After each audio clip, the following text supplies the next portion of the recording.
Shalom Bapak Ibu Saudara yang dikasihi Tuhan. Seri pengajaran hari ini Selasa 13 Juli 2021 berjudul Jalan Sempit. Kalau bicara jalan sempit, tentu yang ada di pikiran kita, mobil tidak bisa masuk atau jalan yang tidak enak untuk dilalui. Itu secara umum ya saudara. Bicara jalan sempit, saya juga teringat syair lagu sekolah minggu yang kalimatnya begini. Di dalam dunia ada dua jalan, lebar dan sempit, mana kau pilih? Yang lebar, api, jiwamu mati. Tapi yang sempit, hidup berglori. Lagu ini bagus saudara, karena menanamkan di pikiran anak-anak bahwa jalan yang sempitlah yang akan membawa kepada glori atau kemenangan. Lalu biasanya lagu itu dilanjutkan dengan lagu yang syairnya begini. Cari apa di dalam dunia?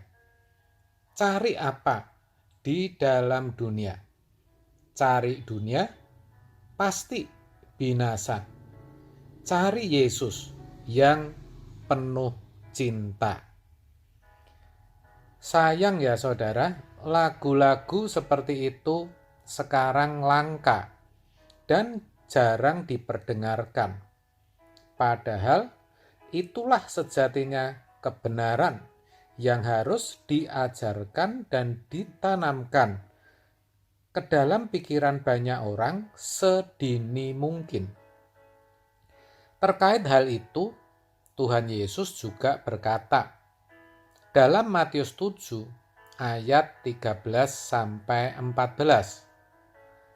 Masuklah melalui pintu yang sesak itu, karena lebarlah pintu dan luaslah jalan yang menuju kepada kebinasaan. Dan banyak orang yang masuk melaluinya. Karena sesaklah pintu dan sempitlah jalan yang menuju kepada kehidupan. Dan sedikit orang yang mendapatinya. Melalui ayat ini, yang mana konteksnya masih tentang kerajaan Allah, di pasal sebelumnya yaitu Matius 6. Bagian terakhir saudara. Tuhan Yesus dengan sangat jelas dan tegas menghendaki agar orang percaya masuk melalui pintu yang sempit. Dikatakan di ayat tadi, karena sesaklah pintu dan sempitlah jalan yang menuju kepada kehidupan, dan sedikit orang yang mendapatinya. Itu artinya, guna memperoleh hidup yang kekal itu tidak mudah. Jalannya sempit. Tidak semua orang bisa masuk. Dan jalan itu sejatinya adalah Yesus sendiri. Yesus sendirilah yang mengatakan dalam Yohanes 14 ayat 6. Kata Yesus kepadanya, Akulah jalan dan kebenaran dan hidup. Tidak ada seorang pun yang datang kepada Bapa kalau tidak melalui aku. Yesuslah jalan itu sendiri. Kata jalan, teks aslinya adalah hodos, yang artinya lorong panjang.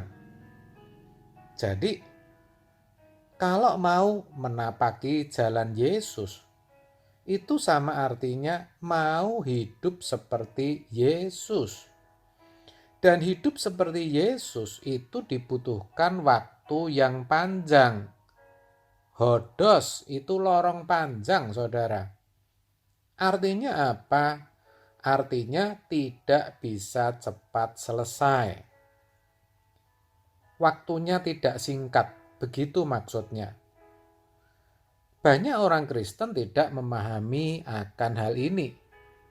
Mereka berpikir ketika percaya kepada Yesus dan mengaku dengan mulut mereka, mereka sudah memperoleh hidup yang kekal. Mereka tidak perlu berusaha lagi, bahkan boleh merasa yakin kalau mati masuk surga. Ini sungguh ajaran yang menyesatkan, saudara. Akibatnya bisa kita lihat kalau banyak orang percaya yang hidupnya tidak jauh berbeda dengan anak-anak dunia. Dan ingat, kalau seperti itu berarti untuk beroleh kehidupan sangatlah mudah. Kalau begitu, tidak mungkin Tuhan Yesus berkali-kali sampai mengingatkan dan berkata, "Bertobatlah sebab kerajaan Allah sudah dekat." Bahkan lebih jelas lagi apa yang Yesus katakan dalam Matius 16 ayat 24. Lalu Yesus berkata kepada murid-muridnya, "Setiap orang yang mau mengikut aku, ia harus menyangkal dirinya, memikul salibnya, dan mengikut aku." Itu semua sungguh membuktikan bahwa jalan orang percaya sampai kepada Bapa di surga adalah jalan yang sempit, jalan yang sukar. Maka orang percaya harus berjuang, bukan cuma asal yakin saja. Ingat, apa yang diyakini itu belum tentu terjadi. Kepastian keselamatan itu harus dialami, bukan diyakini saja. Keselamatan itu harus dikerjakan. Maka Paulus berkata dalam Filipi 2 ayat 12, "Karena itu tetaplah kerjakan keselamatanmu dengan takut dan gentar." Jadi, mari saudaraku, kita jangan cuma tahu bahwa jalan sempit itu membawa kepada kehidupan. Tetapi, biarlah saudara juga mau berjuang untuk melaluinya. Karena untuk beroleh hidup yang kekal, harganya adalah sepanjang hidup kita dengan segenap hidup kita. Amin. Tuhan Yesus memberkati.